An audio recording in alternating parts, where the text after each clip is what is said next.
How do children take pretend play into open, unplanned spaces? Written by Jackie Weller.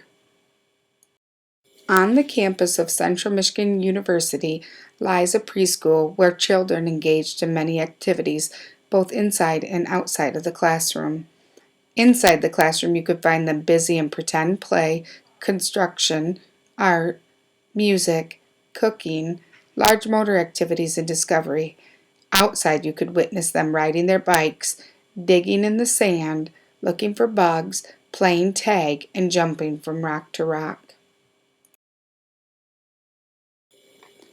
Outside in the amphitheater area, there sits a stick structure ready for the children to build upon and explore. Once the children noticed the structure, they started to add sticks to the sides and to the top. They eventually ran out of sticks, and the children said, "What are we going to do now? We don't have any sticks left," Levi said. "I am going to find some long sticks for the top of the house," said Lucas. "I am going to look for some small sticks for the top of the house," Tristan said. As the children walked around campus, they spotted a place where they could pick up sticks. This is the place they called the forest. The children looked with amazement at all the sticks that were on the ground and quickly began to gather them. The wagon rapidly filled up, and the children headed back to school and immediately began to add the sticks to the house. "We need a door so we know where to go into the house," said Natalie. "I am going to put this on top for the roof," Levi said. Each day the children worked on the house, adding sticks to both the sides and the top. As the week came to an end, Miss Weller met with the children to discuss ideas on what else they could do with the house. The children had lots of ideas, such as, "We need to put walls up," Sydney said. Maggie said, "Where is the wallpaper if there are walls?" With the ideas that the children came up with, they began to work on the stick house by adding wallpaper, straw, string, and other additions to the house. As they finished making their additions, the children began to explore this space. "Here is the compost for the house," Lucas said as he is pointing to the flattened grass next to the house. A few days had gone by and not a soul visited the stick house. As Alex walks in the amphitheater, he looks over at the stick house and notices that it has been knocked down. Alex yells, "Hey, what happened? Who did this to our house?" Many children gathered around and stood there with sad faces and questions racing through their heads as their house laid there all torn apart. As the silence continued, Alex said, "I want to know who did this." Natalie said, "I know what we could do. We could ask the other kids who did this." The group of children set out to find out who had knocked the stick house down. They went as far as to write a letter home to all the families to see if anyone had any information. The children never did find out what happened, and to this day the house still lies there, all torn apart and broken.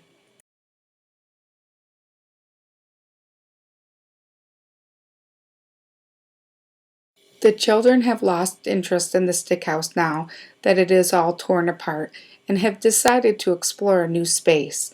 A group of 5 children, Sydney, Maggie, Sydney, Taylor, and Wesley, set out to explore campus with Miss Weller.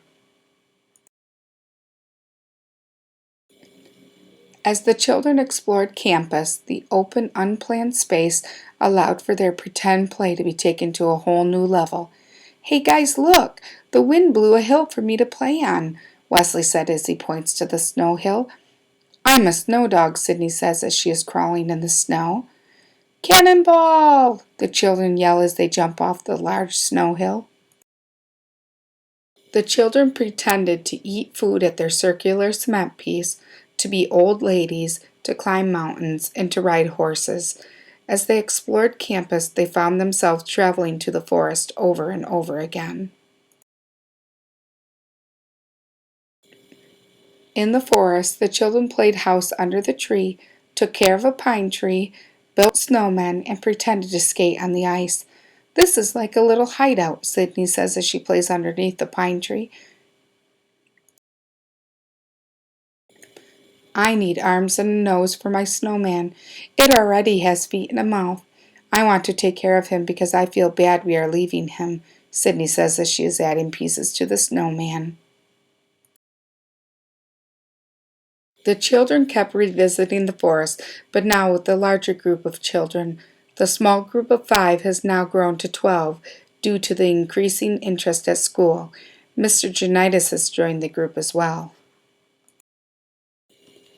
As they begin their walk towards the forest, Miss Weller, Mr. Janitis, and the children gather to talk about what they are going to do in the forest that day. Levi suggested that they build tree forts, and the other children agreed. This is going to be the door, Damian said as he points to the open area in the fort. I wish there was a basement in here, Sydney says as she looks at the trunk of the tree. The tree forts are now finished and the children are excited to explore them. The children played house and took turns role-playing. They also pretended to be camping and built campfires. They roasted marshmallows and hot dogs over their fire. As spring arrived, the children continued their exploration of open, unplanned spaces by going to a new place called Veit's Woods. Miss Haggerty and Miss Weller gathered up the 8 children and began their journey to Veit's Woods. When the children entered the woods, Levi said, "Oh, it's getting dark in here." Morgan said, "This is the best place ever." As the children started to explore their surroundings, they climbed trees, played tag, and started to draw with sticks in the sand. Miss Haggerty and Miss Weller gathered a new group of children on Tuesday morning. As the children walked to the woods for the first time, they talked about what they might see and do there. "We might play hide and seek," Brooklyn exclaimed. "We could play duck, duck, goose hide and seek," added Audrey. When the group arrived in the woods, Brooklyn said, "Hey, let's play tag right here. The grasses are not as tall." "I'm it. Everybody run," Damian said. As the children left the woods, Brooklyn said to Miss Weller, "Thank you for bringing us to the woods. I love this place." "What would we like to do in the woods?" Miss Weller asks the children as they gather around before they begin their walk to the woods. Levi said, "I know what we could do. We could build a tree fort in the woods just like the one we built in the forest." "Yeah, let's do that," Morgan said. Maggie said, "We are going to need sticks." Maggie D said, "We will need blankets too for the walls." "What will we use to connect the walls together or to the tree?" Wesley asks. "What could we use to connect the walls together or to the trees?" Miss Weller asks back to the children. Sydney said, "We could tie them together, or we could use rubber bands." When the children arrived at the woods, they searched for a place to start building their houses. "How am I supposed to do this?" Sydney asks as she is holding the fabric up to the tree. "We need a lot of fabric to do ours," Maggie and Morgan said as they are looking at the tree. As the children work together to make their houses, lots of problem solving and teamwork take place. "This is our little house we made. Here is our fire. It's our little camp out," Maggie said to Miss Weller as she sat down next to the pile of sticks. As the children are packing up their materials and getting ready to head back to school, Sydney said, "I want to do this again." Wesley replies with, "Me too." When the children gather around, Miss Weller asks them, "What are we going to do in the woods today?" The children started shouting out ideas. "I want to play games," Jeremiah said. "I want to draw in the sand," Audrey said. "I know. We could play duck, duck, goose," Damian said. After their brainstorming session, they gathered up all their belongings and started on their walk to Veit's Woods. When the group arrived, the children broke up into different groups. Some began drawing in the sand, and others started playing a game of duck, duck, goose.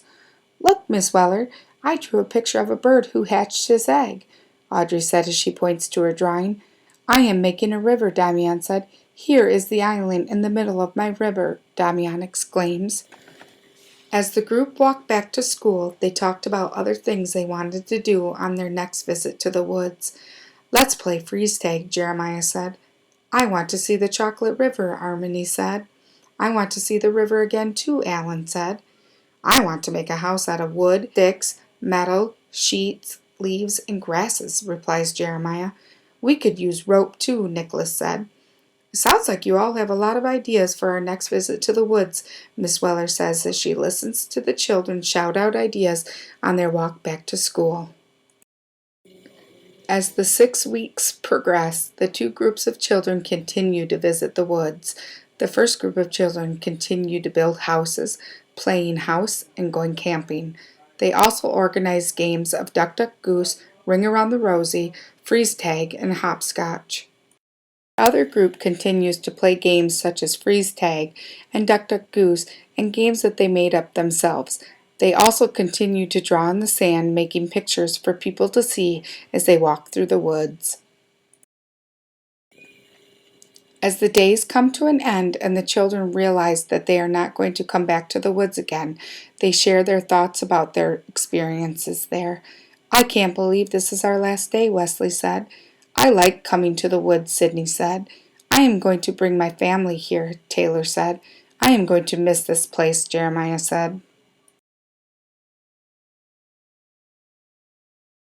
Albert Einstein once said, imagination is more important than knowledge, for knowledge is limited to all we now know and understand, while imagination embraces the entire world and all there ever will be to know and understand. The imagination and creativity that went on throughout the open, unplanned spaces on Central Michigan University's campus and Invites Woods came from the hearts and the minds of the children. The children took what they already knew and what they learned from nature and put it into play. Each time they stepped into this open, unplanned space, they took away something new. I cannot believe what I am seeing. It is beautiful here, Nicholas said as he is looking around at all of the beauty that surrounds him in the open, unplanned space.